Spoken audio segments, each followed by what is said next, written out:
আসসালামু আলাইকুম বন্ধুরা। আমাদের এখনকার বিষয় বাংলা ব্যাকরণের উপসর্গ। হুম।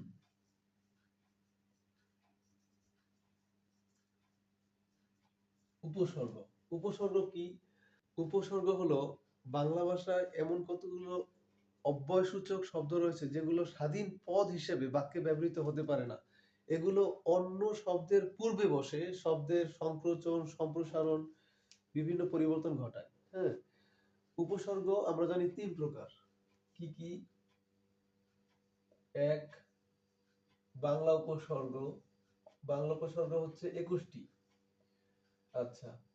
২ তৎসম উপসর্গ।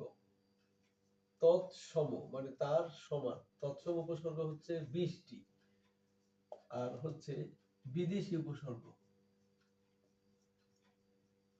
বিদেশি উপসর্গ যেমন আরবি, ফার্সি, উর্দু, হিন্দি, হ্যাঁ, ইংরেজি এগুলো হচ্ছে বিদেশি উপসর্গ। আচ্ছা, বাংলা উপসর্গ ২১টি কি কি আমরা জানি। অ, অগা, অজ, অনা, আ, আর, আন, আব, ইতি, উন, কদ, কু, নি, পাতি, বি, ভর, রাম, স, সা, সু, হা। আচ্ছা, এই হলো বাংলা উপসর্গ ২১টি। তৎসম উপসর্গ ২০টি কি কি? প্র, পরা, পরি, প্রতি, অপ, অনু, অব, অতি, অপি, অবি, উপ, আ, বি, অদি, সু, উত, সম, নি, নির, দূর। আচ্ছা, আমরা এখন বাংলা উপসর্গ ২১টি দেখি। যেমন বাংলা উপসর্গ, হ্যাঁ, বাংলা উপসর্গ ২১টি কি কি? অ, অঘা, অজ, অনা, আ, আর, আন, আব, অ, অঘা, অজ, অনা, আ, আর, আন, আব, ইতি, উন, কদ, কু, ইতি, উন, কদ, কু, নি, পাতি, বি, ভর, নি, পাতি, বি, ভর, রাম, স, সা, সু, হা, রাম, স, সা, সু, হা। এগুলো হচ্ছে বাংলা উপসর্গ ২১টি। এই উপসর্গগুলো অন্য শব্দের পূর্বে বসে, শব্দের বিভিন্ন পরিবর্তন ঘটে। এখন আমরা এর ব্যবহার দেখব। যেমন জানা একটি শব্দ, জানা একটি শব্দ, হ্যাঁ, তারপরে এর আগে আমরা এই অ যোগ করলাম, অ, তাহলে কি হলো? অজানা। শব্দের সম্পূর্ণ পরিবর্তন হয়ে গেল। জানা মানে কি? পজিটিভ একটা ভাব। আর অজানা মানে কি? নেগেটিভ একটা ভাব। আর সব চেনা, হুম, অ যোগ করলাম, অচেনা। যেমন সে আমার চেনা একজন ব্যক্তি। আর অ যোগ করে এখন কি হয়ে গেল? সে আমার অচেনা একজন ব্যক্তি। I don't know about him. হ্যাঁ, তাহলে কি? চীন একটা শব্দ, আমরা অ যোগ করে দিলাম, অচীন। কেজো,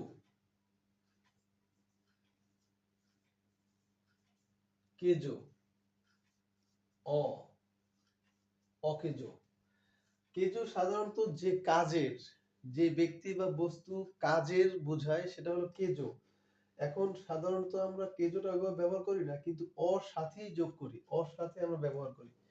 এই অযোগ হয়ে কি হয়ে গেল? অকেজো। মানে যার কোনো কার্যকারিতা নাই, অকেজো হয়ে গেল, শব্দের পরিবর্তন হয়ে গেল। তৎসম উপসর্গ ২০টি আমরা জানি।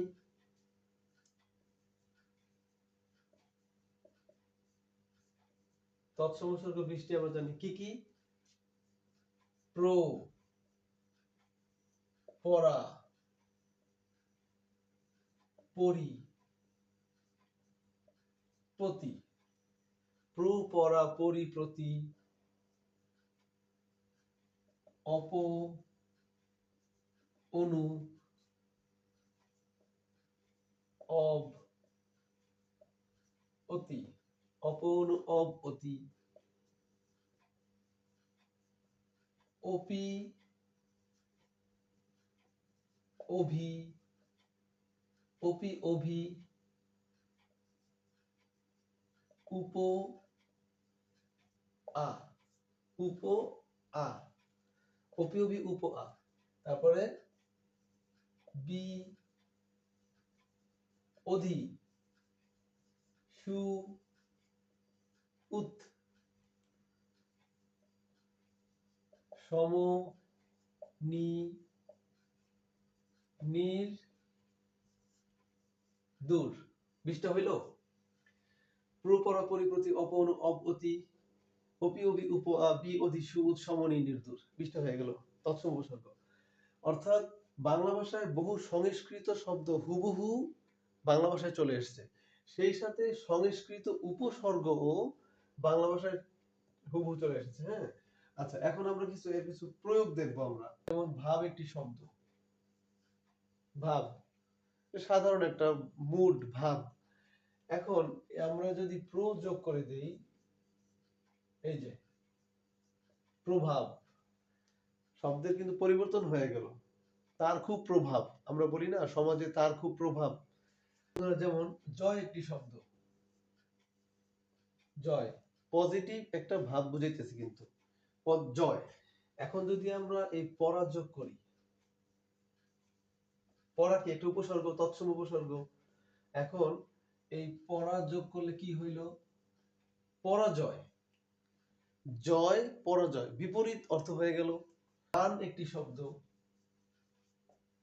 আমরা এখন অপ উপসর্গটা নিয়ে আসি। অপ কি হয়ে গেল?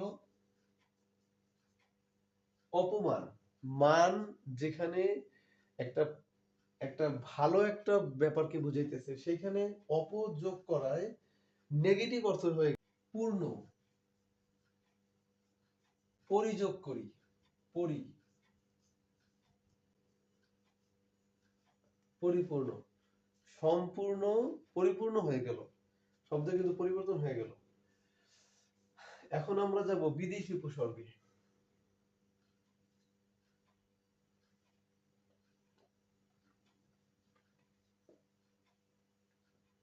বিদেশি উপসর্গ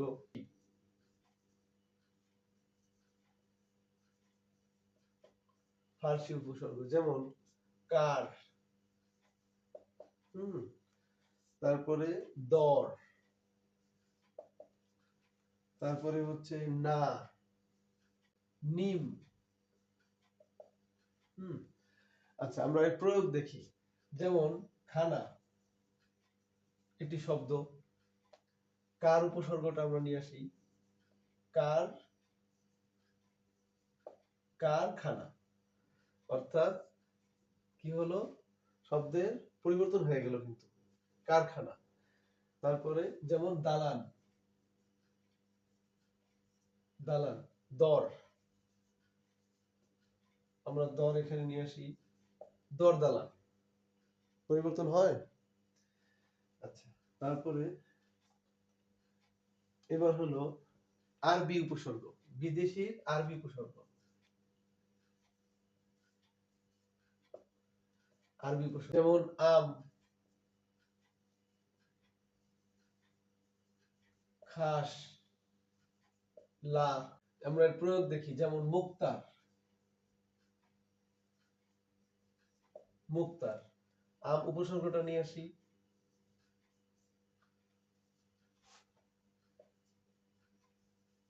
আম মুক্তার। কামরা, কামরা, কক্ষ, রুম। আমরা এই খাস শব্দটাকে নিয়ে আসি, উপসর্গটাকে নিয়ে আসি, যেমন খাস, খাস কামরা কি হয়ে গেল? একান্ত যে কক্ষটা, যে কক্ষটা একান্ত নিজস্ব, সেটা হচ্ছে খাস কামরা, তাই না? এবার হলো বিদেশি উপসর্গের ইংরেজি উপসর্গ। ইংরেজি খুব ব্যাপারটা কিন্তু অন্যরকম। ইংরেজি, ইংরেজি উপসর্গ কি কি? যেমন ফুল, হাফ, ফুল হাফ, হেড, সাপ। এগুলো হলো বিদেশি উপসর্গ। আমরা এর প্রয়োগে যাই, যেমন হাতা। হাতা, এখানে ফুল দেই,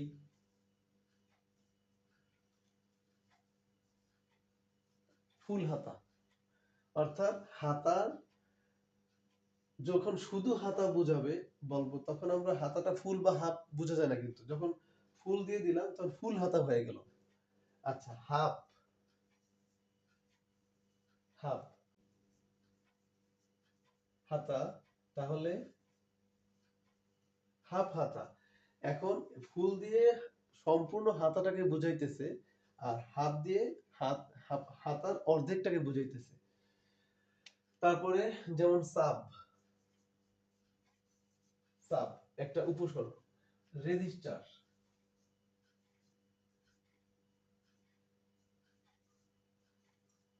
রেজিস্টার, হ্যাঁ। এখন যদি আমরা এখানে সাব যোগ করে দেই, সাব রেজিস্টার, যাকে ছাড়া আমাদের দলিল দস্তাবেজ হবে না, সাব রেজিস্টার, তাই না? যেমন সাব, সাব ইন্সপেক্টর, যখন ইন্সপেক্টর বলবো তখন কিন্তু ফুল ইন্সপেক্টর, আর যখন এই সাব যোগ করে দিব তখন কিন্তু সে অর্ধেক ইন্সপেক্টর হয়ে গেল। হ্যাঁ, তাহলে খুব সুন্দর মজার কিন্তু বিষয়টা, তাই না বন্ধু? ওকে বন্ধুরা, এই তো আমাদের উপসর্গ। ধন্যবাদ সবাইকে।